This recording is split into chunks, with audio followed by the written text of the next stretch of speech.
Remember that time I talked to you about deep fakes?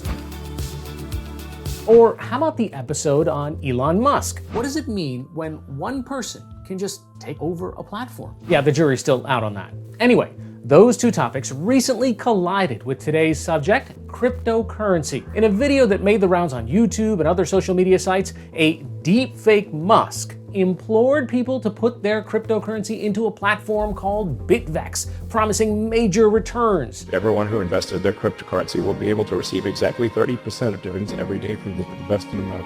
And while the video has been scrubbed from most social media, the ploy did claim some victims first.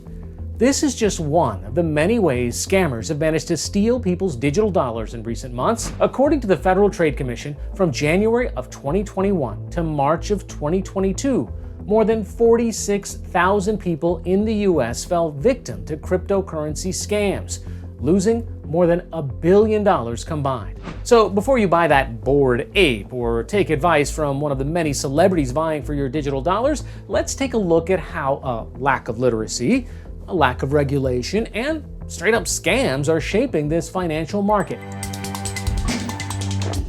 First things first, for the uninitiated, cryptocurrencies are encrypted digital assets or tokens. While there are a number of different kinds, such as Bitcoin or Ethereum, and they're all a bit different, what they tend to have in common is that they are not backed by any institution, like a bank.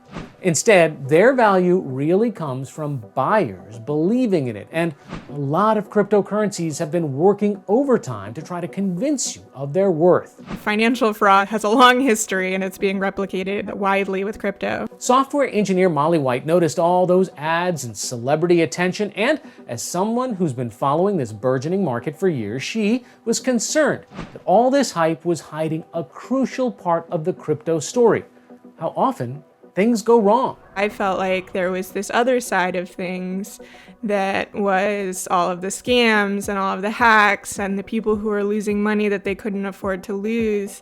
And that was somehow being sort of swept under the rug. And so that was when I decided to start my project. Molly runs a website called Web3 is Going Just Great, which tracks cryptocurrency scams and failures. So give me some examples of ways that people get scammed in this ecosystem.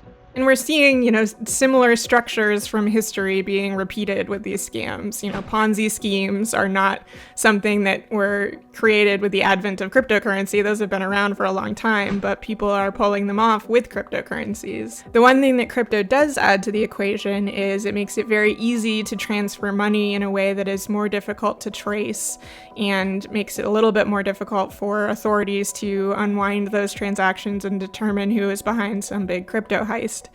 And so instead of having to transfer suitcases of cash or try to evade banking regulations and money laundering protections, people just use crypto, and it ends up usually working pretty well for them. A common one is what's called the rug pull, which is where an NFT project or a crypto project promises something. It might be these NFTs will let you meet your favorite basketball players or something like that. And so they convince people to buy into it, and they hope they will be able to sell that in the future for more money to another person once that game is created and those promises are fulfilled. But instead of anything actually happening, the people just take all the early money, run away with it, and abandon the project. For example, Molly recently tracked a rug pull on her site called the Baby Elon Project. Yep, that guy again. Though he, once again, had nothing to actually do with it, he was just the inspiration for the coin. The project, which at one point had raised more than $2 million, had a website that offered a roadmap for the future and described the coin as reliable with a rock-solid foundation.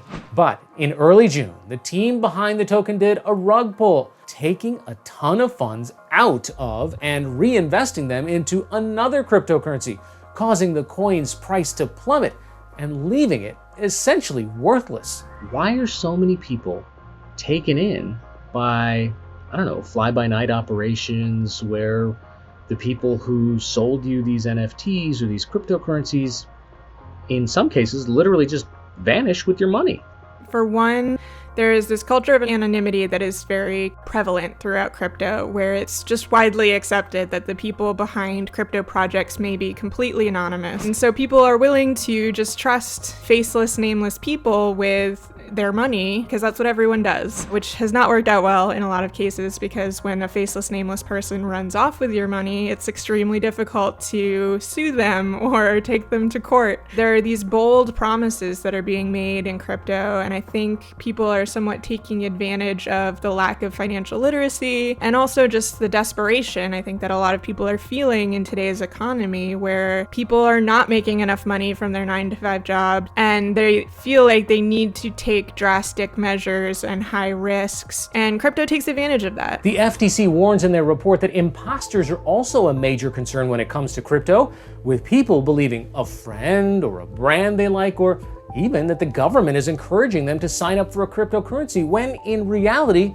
they're just handing digital dollars over to a stranger. So do you hear from people who read your website and say, oh, here's what got me here? Absolutely. Yeah, I get people reaching out pretty often to say, I got scammed.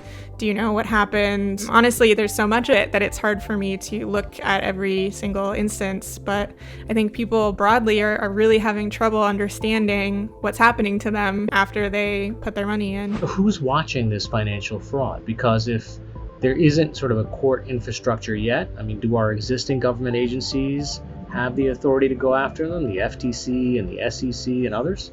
No matter how you do it, stealing money from someone is a crime. Just because a cryptocurrency is involved doesn't make it legal. You can't just take money from someone. You can't commit wire fraud is one of the charges that's often applied. You can't just run a Ponzi scheme even when there's a crypto token involved. There are laws that apply, but broadly, the bodies that are responsible for enforcing those have been very slow to act. Multiple federal agencies have been ramping up their capacity to investigate crypto crimes in recent months, including the Securities and Exchange Commission, the Federal Bureau of Investigations, and the Justice Department.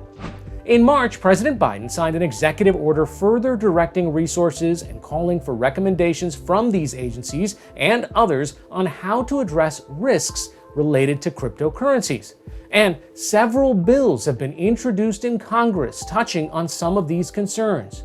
But in the meantime, as Molly's website can attest, a lot of people are still falling victim to crypto-related scams every day. What's your piece of advice if there is misinformation or disinformation in this space? How do people navigate it? My personal choice is to avoid it altogether. I don't see much value in putting money into crypto, even when projects are not outright scams. A big red flag that's extremely common is projects that promise major returns and it's not clear where that money is coming from. So if you can't understand where the money is coming from, it's probably coming from you. Another red flag, social media. According to the FTC, almost half of the people who lost crypto in a scam said their experience stemmed from social platforms.